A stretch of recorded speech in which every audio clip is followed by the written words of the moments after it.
Good morning, people. How is your week going? I hope it's going very well. It's midweek already. Wow. We're nearly halfway into July. This year is flying by so fast. I just hope everybody is meeting their goals, meeting their objectives, and things are going for you very well according to plan. We're all excited out here in Canada. We are going into stage 3 tomorrow. That means now we can have 100 people can, congregate together outdoor, and I believe 25 indoors right now. So which is the biggest we've had in a while. So that's some exciting news for us out here in Canada. What's it like for you guys out there? What's the lockdown situation with you all? How is pandemic? How are you guys dealing with pandemic? Is the new variant affecting your opening up? Please share with us. Let us know from whatever part of the world you're hearing this broadcast. Share with us, how is pandemic affecting you out there? It'd be nice to just know what's happening globally. Today we're going to continue as we started on Monday. This week I'm focusing purely on entrepreneurs. Last week I told you all some of the hard truths entrepreneurs, or on Monday rather, I told you some of the hard truths entrepreneurs don't like to tell themselves. But trust me, dude, that's just the honest truth. These are the reality of doing business and reality of being an entrepreneur. As an entrepreneur, our definition is risk taker.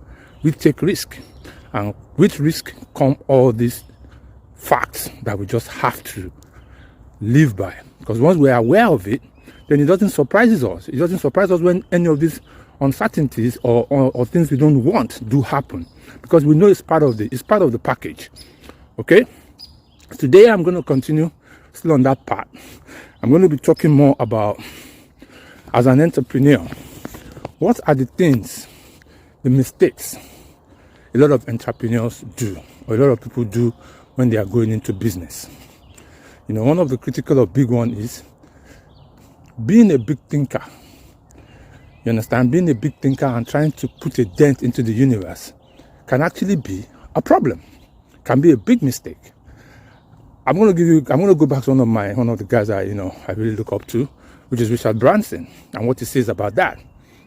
When he started the Virgin Group, he didn't start the Virgin Group to now with the intention that he's going to go into space. Yes, he did have a goal, but he was building them inch by inch. His goals and his actions were step by step. Because a lot of people, they pay too much attention into where they want the business, that big dent they want to have, and then they forget about what the present day requires to get there. So it's very important. It's a big mistake when you're going into a business to just focus on that big thing. Oh, I'm going to bring don't focus too much on that big thing. Focus on what you need to do now, slowly, step by step, inching your way towards that big thing. Okay, a lot of entrepreneurs make that mistake, and I wanted to bring this to the forefront today. Don't just put your attention into the future. The present will determine where you go with the future. So it's very important that you pay attention to the present. What do you do today? What actions are you going to take today? Okay? Another one is excitement. When we have an innovative product, or we develop an innovative product, or we have an innovative service that we think we want to, or we think can be a compelling or mind-blowing, or whatever we call it, then we get excited about it, and then we start expecting everyone around us to be excited for us. Big mistake. Extremely big mistake. Because when you have something like innovation, you have to understand the people around you, and people generally, society generally, most times are jealous of each other. So when you do have an innovation that you think it can be compelling, yeah, it's good to be excited about it, but don't expect everybody around you to be excited about it. When you are experiencing small progress, don't expect everybody around you to be excited for you. And that's the fact. People around you are going to have mixed emotions. Not necessarily what you expect, but it's the reality. People are going to wish you to fail. People are going to wish those plans that you've shared with them not to work. If you think everybody you're talking to or sharing your plans with actually wish you well, you're in la-la land. You're in utmost la-la land. So it's very important, when you get excited, don't get overexcited. When you get excited, don't overestimate or overexpect that people around you are excited for you or they're excited with you. Big mistake, because that can actually open you up, can open a weakness up for you, for people to come into you and derail your focus. Okay? Another big mistake entrepreneurs are likely to make is being in love with that invention of theirs, or being in love in that product of them and not the client. Yes, product is good, but it's just 10% of the success of the whole cycle. 90% of how successful your business is based on marketing and sales. It's based on what you feed your clients. It's based on your perception of your brand by your clients. So you cannot pay all attention to your product and neglect the clients, because the clients are the ultimate people that are going to buy and make that product success. So it's very, very important you focus a lot of attention onto the clients. Don't get me wrong, your product must be quality, it must be sound, it must deliver what you promise, but it's just a product without the proper marketing and sales, without the proper perception, without the proper communication messaging. People have to understand the value of it, and it has to be clearly communicated to your clients. So a lot of people make that mistake. They just focus so much attention on the product and they forget about the clients. It's very important. That is the key. Okay? Another one is that a lot of entrepreneurs do. I call it penny wise, pound foolish. Trying to do it all by themselves. That can be one of the biggest catastrophes you can ever imagine for yourself. Because what that happens is you get overworked, stressed out, and inefficient. Yes, inefficient. Because how can I'll give you an example.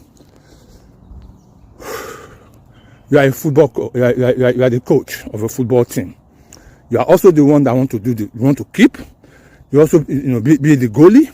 You also want to be the striker. You want to be the defender. How is that possible? Please, can somebody tell me how that is possible? You understand? As a coach, your job is to assemble a team, okay, coach them into being with the best of what they are, and then stay on the sideline. Yes, stay on the sideline and let them execute all these things that you've given to them. Not you wanting to do it all. And we find out that small businesses, out of trying to save money, or because they're just coming out, they're trying to save money, they take on too many tasks. No, man. Nothing ventured, nothing gained. You have to invest to get return. So, investing in the right team is also very critical. Because what is important and what is devastating is, for every time you hire wrong, the cost of that hire is 15 times their annual revenue. I'll repeat that again. For every time you hire wrong, the cost of that wrong hire is 15 times the annual revenue that you're paying them. So don't look at it like you're saving. Look at it like if you hire wrong, you are creating a big hole in your balance sheet. And the last one I'm going to talk about is being smart and not seeking help. Could be devastating. Michael Jordan, we all know Michael Jordan, right? Michael Jordan, the basketballer. 7 years straight, he was playing for Chicago Bulls. He didn't win a title until Phil Jackson, the coach, came. Kobe Bryant, the same thing. 4 years straight in LA Lakers. He was playing, he couldn't win a title until Phil Jackson. Phil Jackson again joined the LA Lakers. What that tells you is, with the right guidance, your potentials can be unleashed. With the right mentor, with the right coaching, your potential can be unleashed. So it's very important you seek that guidance. Seek coaching, seek mentorship. Those are the key things that can actually help you as an entrepreneur to achieve success rapidly. All right. I'll see you on Friday. Enjoy the rest of the week. It's The Switch.